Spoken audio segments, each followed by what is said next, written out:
जय हिंद। आप लोगों को बहुत बहुत स्वागत है। आज हम आप लोगों को ब्रीथ चैप्टर पढ़ाने वाले हैं। क्लास 10th का है। चलिए स्टार्ट करते हैं।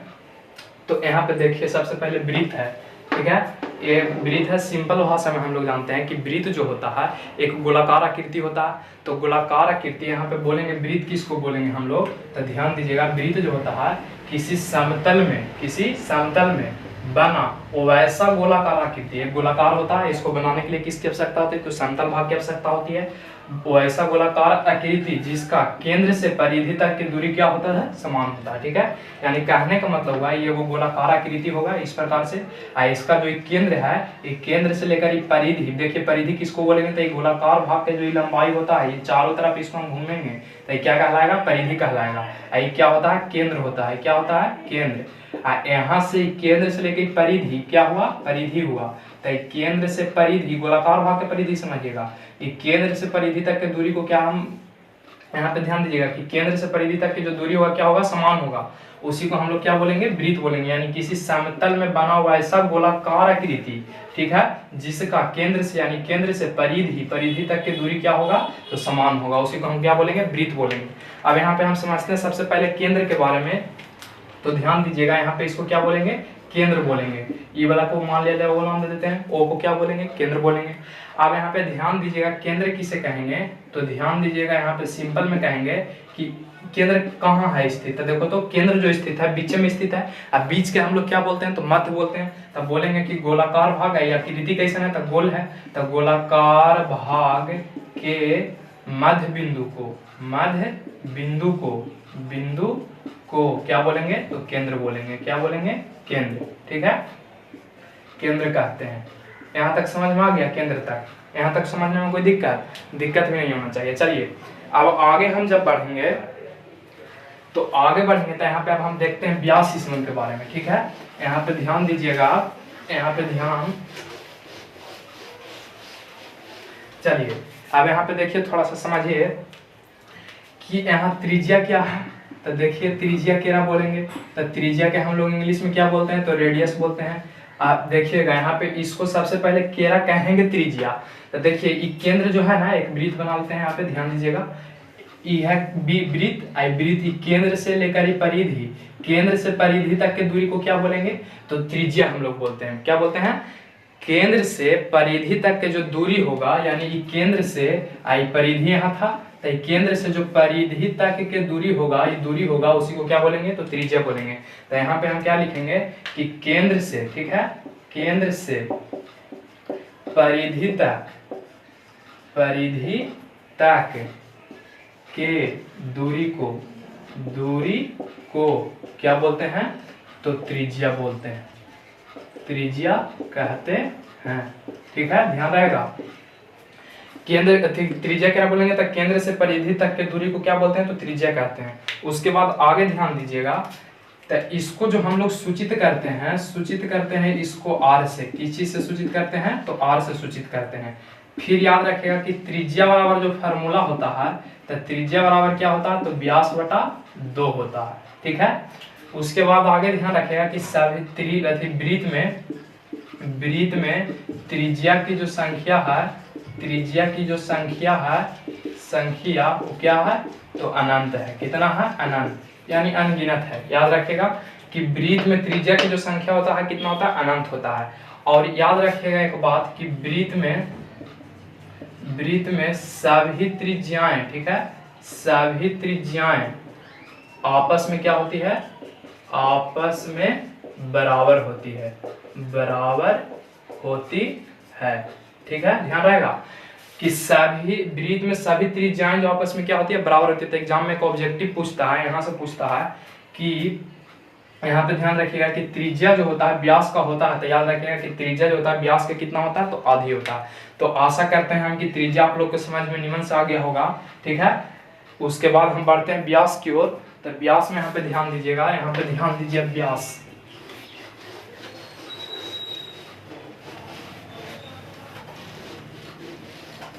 चलिए दोस्तों, अब हम यहाँ पे समझेंगे व्यास।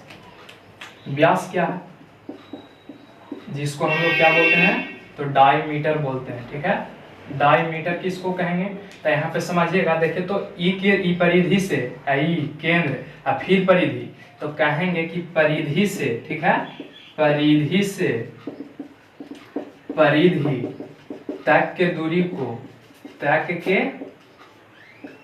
दूरी को, ठीक है, दूरी को क्या बोलते हैं हम लोग? तक की परिधि से परिधि तक के दूरी को क्या बोलते हैं? तो व्यास कहते हैं, व्यास कहते हैं, ठीक है, याद रहेगा कि परिधि से यानी यहाँ से ए ओ बी, तो ए ओ बी को हम क्या बोलेंगे? तो व्यास बोलेंगे, ठीक है। उसके बाद यहाँ पे ध्यान रखिएगा कि इसको सूचित जो हम लोग करते हैं, तो इसको सूचित जो करते हैं किस चीज से करते हैं? तो डी से करते हैं, ठीक है, याद रहेगा। तो इसको सूचित को जिसे करते हैं? डी से। अब व्यास बराबर फार्मूला क्या होता है? तो व्यास बराबर फार्मूला होता है 2 गुना त्रिज्या, 2 गुना त्रिज्या, यानी त्रिज्या के क्या गुना होता है? तो 2 गुना होता है। याद रखिएगा, एग्जाम में एक ऑब्जेक्टिव पूछता है कि व्यास जो है त्रिज्या के कितनी गुनी होती है? तो 2 गुनी होती है, याद रहेगा। उसके बाद यहाँ पे ध्यान दीजिए, व्यास तो हो गया। वृत्त में जो है, वृत्त में अनंत व्यास होते हैं, व्यास होते हैं, ये बात याद रहेगा कि वृत्त में अनंत व्यास होते हैं, यानी इसका संख्या पूछेगा एग्जाम में। मान लीजिए ऑब्जेक्टिव दे दिया कि व्यास की संख्या वृत्त में कितना होता है, तो हम कहेंगे कि इसका जो संख्या होता है कितना होता है? अनंत होता है, ठीक है। उसके बाद यहाँ पे याद रखिएगा कि सभी व्यास आपस में क्या होता है? आपस में बराबर होता है। क्या होता है? बराबर होता है।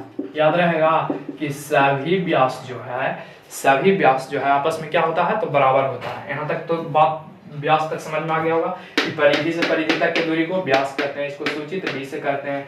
व्यास बराबर क्या होता है? तो 2 गुना त्रिज्या होता है। व्यास में वृत्त में व्यास की संख्या तो अनंत होता है। सभी व्यास आपस में क्या होते हैं? तो बराबर होते हैं। उसके बाद यहाँ पे याद रखिएगा कि वृत्त के सबसे बड़ी यहाँ पे याद रखिएगा, वृत्त के सबसे बड़ी जीवा जो होता है, जीवा व्यास को कहते हैं, व्यास को कहते हैं। याद रहेगा कि वृत्त के जो सबसे बड़ी जीवा होता है उसको किसको बोलते हैं? व्यास को। अब व्यास कहाँ से गुजरता है? तो गुजरता है कहाँ से जी? केंद्र से गुजरता है। कहाँ से गुजरता है?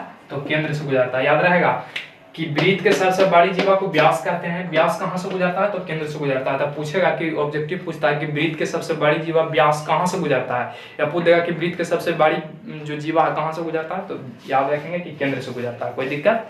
चलिए अब आगे बढ़ते हैं। आगे जब हम बढ़ेंगे तो यहाँ पे अब हम बात करेंगे, यहाँ तक तो कोई समझने में दिक्कत नहीं है, एक बार इसका स्क्रीनशॉट ले लीजिए, ठीक है। चलिए अब यहाँ पे ध्यान दीजिएगा, तो ध्यान क्या देना चाहिए? देखिए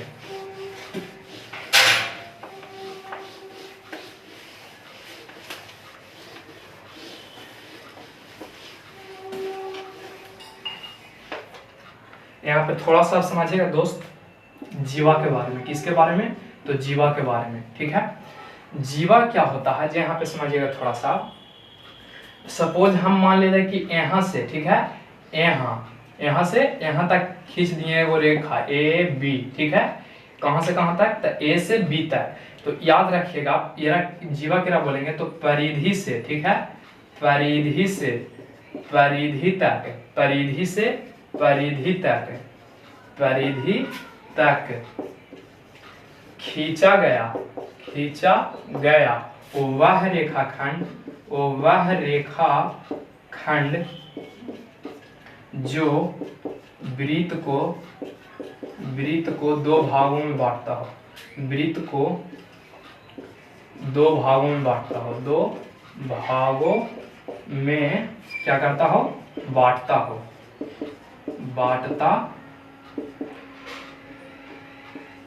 हो, ठीक है। याद रहेगा, देखिए नहीं बांट रहा है 2 भाग में, वो ऊपर ही भाग बन रहा है, वो नीचे ही भाग बन रहा है, ऊपर भी बन रहा है ना, देखिए ऊपर भी वो बन रहा है, नीचे भी बन रहा है। तो यहाँ पे आप ध्यान दीजिएगा कि परिधि से परिधि तक खींचा गया वह रेखा, देखिए तो वो रेखा नहीं खींचे हैं ऐसे भी, जो वह रेखा खंड यानी एक प्रकार के रेखा खंड है जो वृत्त के 2 भागों में क्या करता है? बांटता हो। याद रखिएगा कि इसकी संख्या जो होती है, इसकी संख्या जो होती है क्या होती है? तो अनगिनत होती है, अनगिनत होती है, यानी अनंत होती है, अनंत होती है, ठीक है। याद रहेगा कि इसकी संख्या कितनी होती है दोस्तों, तो अनंत होती है। ये आपस में बराबर नहीं होते हैं, ये आपस में बराबर नहीं होती है, ठीक है। ध्यान रहेगा कि जो है आपस में बराबर नहीं होता। कहाँ नहीं होता, यहाँ पे देखिए ये एक हम वृत्त बनाए, यहाँ पे जीवा दिए, यहाँ पे जीवा दिए, यहाँ पे देखिए ये से कुछ बड़ा, ये से कुछ बड़ा, ये से कुछ बड़ा, ये से कुछ बड़ा, फिर छोटा हो गया, हुआ कि ना हुआ। तो याद रखिएगा कि परिधि से परिधि तक खींचा गया रेखाखंड को क्या बोलते हैं, या फिर दो भाग में जो वृत्त को बांट देता है उसको क्या बोलते हैं, जीवा बोलते हैं। जीवा इसकी संख्या कितनी होती है, तो अनंत होती है। ये आपस में बराबर नहीं होते हैं, ठीक है। अब आगे हम बढ़ते हैं, यहाँ तक तो समझने में कोई दिक्कत नहीं होगा, इसको देख लीजिएगा, ठीक है। उसके बाद यहाँ पे ध्यान दीजिए, अब आगे बढ़ेंगे तो हम जानेंगे पाई के बारे में। किसके बारे में, तो पाई के बारे में। चलिए दोस्त यहाँ पे आप ध्यान दीजिएगा, आप पाई क्या है यहाँ पे सबसे पहले समझिएगा। पाई, इसको नाम क्या है, पाई। अक्षर जो है कौन अक्षर है, तो यूनानी अक्षर है, यूनानी अक्षर है। कौन अक्षर है, तो यूनानी अक्षर है। उसके बाद याद रखिएगा, देखिए सिंपल में पाई का मतलब सब भास्ट समझ लेता है। तो पाई का मतलब भास्ट कोई चीज नहीं है यार, जैसे हम लोग ABCD पढ़ते हैं ना, तो ABCD यानी यूनान में वैसे ही पढ़ेला है, समझ में आया। जैसे हम लोग यहाँ ABCD का खा गा घा पढ़ते हैं, वैसे वहाँ के जो लेटर है, समझो कि एक प्रकार के लेटर है, तो कहाँ का लेटर है, तो यूनान की। यूनान में जैसे इंडिया में ABCD, तो वहाँ में पाई आई इसमें पढ़ाया जाता है, ठीक है ना, आई पाई, यही तो है। तो याद रखिएगा कि पाई कौन अक्षर है, तो यूनानी अक्षर है। पाई का जो सिंपल मान होता है वो कितना होता है दोस्तों, तो 22/7 होता है। जो कौन दिए थे, तो